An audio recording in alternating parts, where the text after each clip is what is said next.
Hello everyone, स्वागत है आप सबका Tesla classes problem number 20 of the chapter motion in a plane. अब तक हम किस किस पे कर चुके हैं प्रॉब्लम्स। पहला टॉपिक हमने लिया था कि डिस्प्लेसमेंट, वेलोसिटी, एक्सेलरेशन वगैरह टू डायमेंशन यानी एक प्लेन में कैसे निकालते हैं। पहले दो क्वेश्चन ही हमने उसके बेस पे लिए थे प्यारे बच्चों, क्योंकि वहां सारे कंसेप्ट अपने कवर हो गए थे ऑलमोस्ट। उसके बाद क्वेश्चन नंबर 3 से लेके ऑलमोस्ट 8 या 9 तक हमने प्रोजेक्टाइल मोशन के किए, जिससे कि प्रोजेक्टाइल मोशन से रिलेटेड हर कंसेप्ट अपना क्लियर हो गया। उसके बाद हमने नेक्स्ट 5-6 क्वेश्चंस लिए रिवर स्विमर के बेस पे, और अब हमने जो लास्ट अपने 4-5 क्वेश्चन थे, 4 आई थिंक, वो हमने रेन मैन प्रॉब्लम्स के बेस पे किए। यानी इस चैप्टर का अब एकमात्र अनरिवाइज्ड टॉपिक जो रहता है उसका नाम है सर्कुलर मोशन।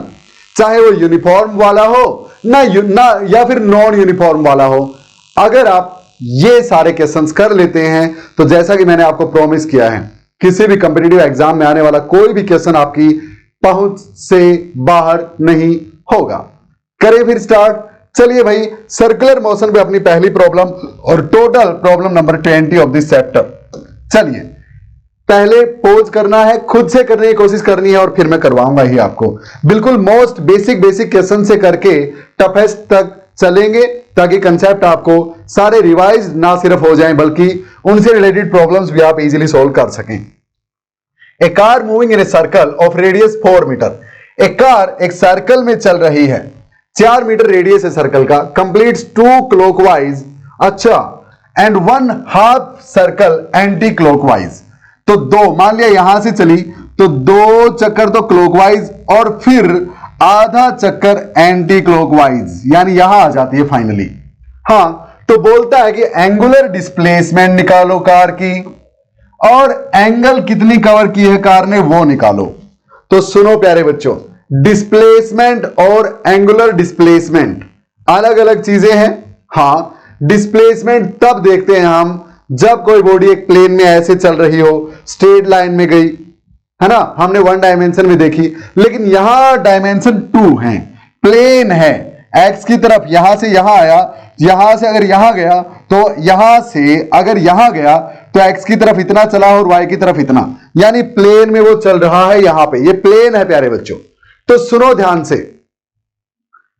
ध्यान से सुनना है। अगर कॉन्सेप्ट वीडियोस आपने देखी है जो मेरी यूट्यूब पे फ्री में पड़ी हैं, फ्री वाली हैं, वो भी अगर आपने देखी हैं तो आप इजीली इसको कर दोगे। ध्यान से समझना है, बच्चे बहुत गलती करते हैं। ये आपको बिल्कुल कॉमन सा सिंपल सा क्वेश्चन लगा होगा, लेकिन गलती करते हैं। सुनो ध्यान से।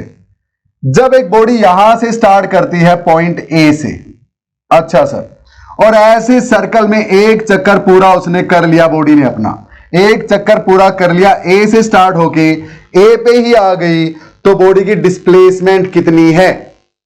ए से स्टार्ट हुई, ऐसे गई थी और ए पे ही आ गई, डिस्प्लेसमेंट कितनी है?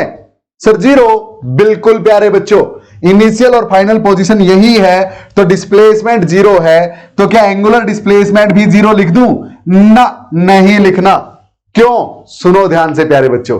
पहले तो डिस्प्लेसमेंट की डायरेक्शन बता देता हूं। जब बॉडी एंटी क्लॉकवाइज चले तो राइट हैंड थंब रूल से जिस तरफ जा रही है उसी तरफ उंगलियों को कर्ल कर लो ऐसे, तो अंगूठे की जो डायरेक्शन है वो आपको एंगुलर डिस्प्लेसमेंट बताएगी।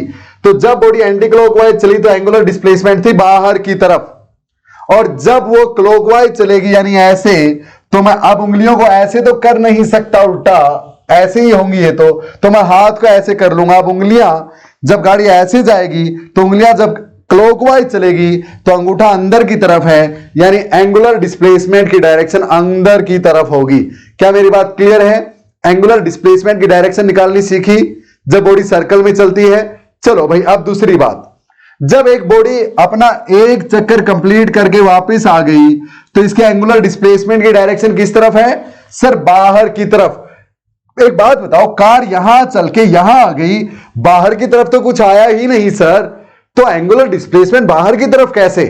प्यारे बच्चों, इसे एक एग्जांपल से आप समझ सकते हैं। एक बोतल है, बोतल का ढक्कन है, बोतल का ढक्कन आप घुमाते हैं, एक चक्कर उसका पूरा करते हैं तो थोड़ा सा बाहर की तरफ आता है ना, आता है ना, बस वही उसके एंगुलर डिस्प्लेसमेंट की डायरेक्शन है।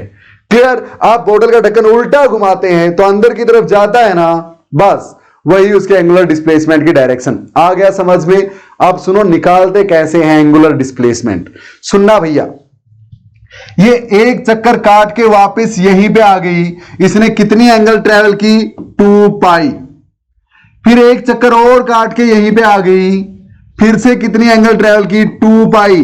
तो प्यारे बच्चों 2 चक्कर काटने के बाद इसकी एंगुलर डिस्प्लेसमेंट 4 पाई है। एंगुलर डिस्प्लेसमेंट 4 पाई है। क्लियर? ओके सर, चाहे वो बेसिक इनिशियल पोजीशन पे ही वापस आ गई लेकिन 4 पाई है। अब सुनो, अगला चक्कर इसने आधा आधा लेकिन उल्टा।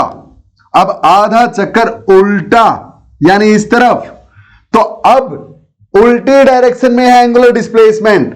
पहले बाहर की तरफ थी 2 चक्कर में तो प्लस लिखा प्लस लिखा, अब आधा चक्कर उल्टा है तो माइनस लिखूंगा, और कितनी? 2 पाई नहीं, सिर्फ पाई चली है। क्लियर प्यारे बच्चों? तो इस तरह से एंगुलर डिस्प्लेसमेंट इसकी कितनी होगी? 3 पाई हो जाएगी। क्या मेरी बात क्लियर है? एंगुलर डिस्प्लेसमेंट निकालने का तरीका पता चला? पॉजिटिव वाली ऐड कर दो डिस्प्लेसमेंट्स, नेगेटिव वाली सब्ट्रैक्ट कर दो, बात बन जाएगी।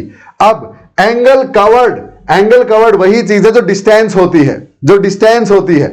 देखना, आप ए पॉइंट से चले बी तक गए, ए से बी गए, 10 मीटर की दूरी थी। ए से बी गए, बी से ए आए, ए से बी गए, बी से ए आए, 40 मीटर डिस्टेंस ट्रेवल किया आपने। मानते हैं? हां, डिस्प्लेसमेंट 0 है, वापिस ए पे आ गए, लेकिन डिस्टेंस 40 मीटर। इसी तरह यहां पे एक चक्कर कंप्लीट किया 2 पाई, दूसरा कंप्लीट किया 4 पाई हो गया टोटल, फिर पाई फिर चले लेकिन उल्टा। बेशक उल्टा हो, एंगल तो बढ़ी है ना जो आपने कवर की है। 2 पाई, 4 पाई और पाई, 5 पाई। तो एंगल कवर्ड अगर पूछे प्यारे बच्चों, पूछता है ये क्वेश्चन और आप फटाक से गलती कर देते हो, तो कवर्ड जब पूछे तो सभी जितना ये टोटल एंगल चला है ना वो सारी ऐड कर दो, कोई प्लस माइनस का चक्कर नहीं है, और 5 पाई आंसर आ जाएगा। क्या मेरी बात क्लियर है? क्या आपको एंगुलर डिस्प्लेसमेंट और एंगल कवर्ड का कंसेप्ट क्लियर है प्यारे बच्चों? क्लियर है तो अपनी आप पीठ थपथपा लीजिए और इसको इंपॉर्टेंट डाल लीजिए इस बात को। अब नेक्स्ट कंसेप्ट में नेक्स्ट बताऊंगा, धीरे धीरे करके सारी परतें खोलते चलेंगे, और सर्कुलर मोशन का चाहे यूनिफॉर्म हो या नॉन यूनिफॉर्म हो, कोई भी कंसेप्ट आपका आपकी पहुंच से बाहर रहेगा नहीं, इतनी मेरी गारंटी है। आगे चलते हैं, एक बार थोड़ी सी बात कर लेते हैं कि आज हमने क्या सीखा। आज हमने सीखा एंगुलर डिस्प्लेसमेंट और एंगल कवर्ड का कंसेप्ट प्यारे बच्चों, कैसे फाइंड आउट करते हैं, और हमने सीखा कि डायरेक्शन एंगुलर डिस्प्लेसमेंट की कैसे फाइंड आउट करते हैं। तो हमने आज सीखा प्यारे बच्चों कि अगर बॉडी क्लॉकवाइज रोटेट करती है तो एंगुलर डिस्प्लेसमेंट की डायरेक्शन आपके राइट हैंड के थंब की डायरेक्शन में, if you will curl the fingers of your right hand in the direction of motion of the particle in circle, then direction of thumb will give you the direction of angular displacement. Clear? और plane के अंदर की तरफ वाली angular displacement negative लेते हैं, plane से बाहर वाली पॉजिटिव लेते हैं। यानी अगर बॉडी क्लॉकवाइज चल रही है, तो एंगुलर डिस्प्लेसमेंट नेगेटिव लेते हैं, और एंटी क्लॉकवाइज चल रही है तो एंगुलर डिस्प्लेसमेंट पॉजिटिव लेते हैं। ये एक जनरल हमारी क्या है, जिसको हमने मान लिया है कि हम यही लेंगे, कन्वेंशन है प्यारे बच्चों। ये एक जरूरी नहीं है ऐसे थोपना, ओके? हाँ, लेकिन आंसर आपका इस हिसाब से आ जाता है। और दूसरा सीखा एंगल कवर्ड जब निकालनी है तो जितनी भी एंगल चला है ना सबको ऐड कर दो, आ जाएगी। क्लियर प्यारे बच्चों? अब भी कोई डाउट अगर रहती है तो 9729856173 पे मुझे जस्ट एक मैसेज कर दीजिए व्हाट्सएप पे, या कॉल कर लीजिए, नो प्रॉब्लम। प्यारे बच्चों, क्लास 11th या क्लास 12th का कोई भी चैप्टर बिल्कुल 0 से लेके हीरो लेवल तक all the previous year questions include करते हुए, जी हां प्यारे बच्चों, 2010 से लेके आज तक के सारे प्रीवियस ईयर क्वेश्चंस इंक्लूड रहेंगे। हर चैप्टर 300 रुपीज में आपके लिए अवेलेबल है, चाहे वो क्लास 11 का हो या क्लास 12 का हो। इस ऐप पे आप चले जाइए, डाउनलोड कर लीजिए, आपको हर चैप्टर अलग से मिल जाएगा। IIT JEE और नीट के बैचेस भी वहां पे चले हुए हैं, उनके लिए अलग फी है, वो भी आपको ऐप पे मिल जाएंगे। और अगर आप ग्रेड 11 या ग्रेड 12 की पूरा बैच आप ज्वाइन करना चाहते हैं, वो 1800 में पूरी साल के लिए प्यारे बच्चों, और भी क्या क्या फैसिलिटीज हैं देख सकते हैं आप। तो मजेदार सेशंस वहां पे चल रहे हैं, ज्वाइन कीजिए। बाय एवरीवन, टेक केयर, पढ़ते रहिए, बढ़ते रहिए। जय हिंद। मिलते हैं डाउट नंबर 21 के साथ।